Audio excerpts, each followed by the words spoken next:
Welcome to NNS 5, this week's top 5 stories from the Nebraska News Service. I'm Jake Bartecki.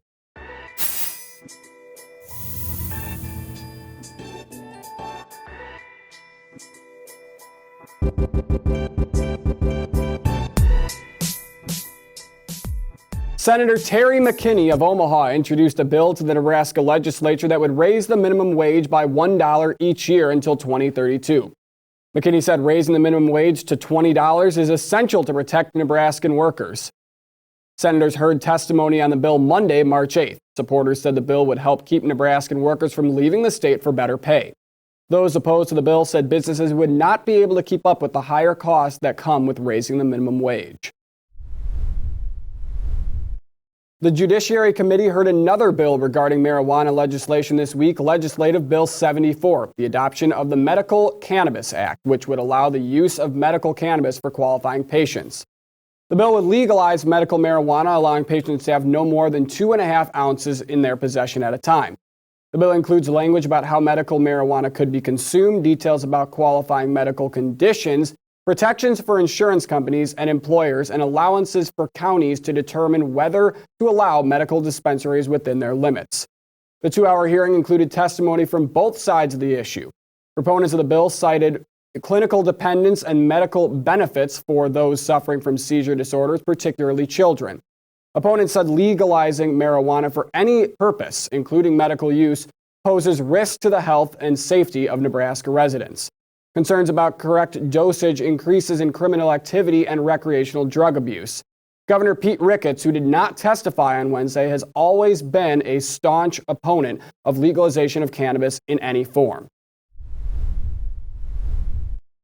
Other bills that have advanced in the legislature include Legislative Bill 4, tuition credit for members of active selected service. If passed, LB 4 would raise the amount of tuition covered to 75% for undergraduate students. The bill would also remove a provision that says anyone with more than 10 years of military service can't use the credit. Legislative Bill 77, which prohibits an insurance company from adding a surcharge or increasing the premium of the insurance of the member of the armed forces solely because they did not have car insurance for 6 months or more while deployed. Legislative Bill 337 creates a clear process for insurance providers to request an override of the step therapy requirement and provides circumstances in which this could be done. Step therapy is a prior authorization requirement that has patients try and fail other treatments before an insurance company will cover the original treatment prescribed by the patient's healthcare provider. In an effort to save money, insurance companies have patients try less expensive options before stepping up to a more expensive prescription.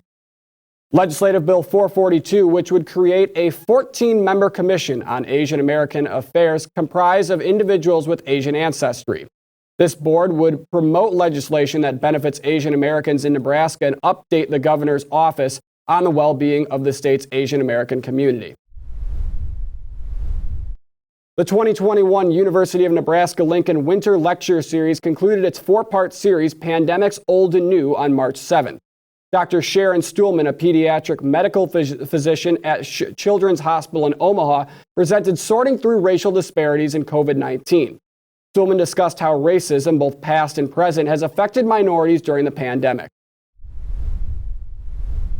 Last year on International Women's Day, people filled Omaha's streets fighting for women's rights. This year, that fight looked a little different. You Go Girl Omaha, a women's organization, switched its Women's Day March to a virtual event because of COVID-19. Precious McKesson, finance director for the Nebraska Democratic Party, and the chair for the Black Caucus, joined the march with her online webinar, Our Seat, Our Time, on March 9th. Her message fits into this year's theme, Be It to See It, as she focused on the power of representation.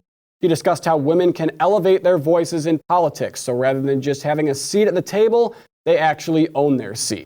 She said there is so much more women can do politically and socially for Nebraska, especially Black, Indigenous, and people of color. Women need to use their voice and get more involved. For these stories and more, go to NebraskaNewsService.net. For the Nebraska News Service, I'm Jake Bartecki.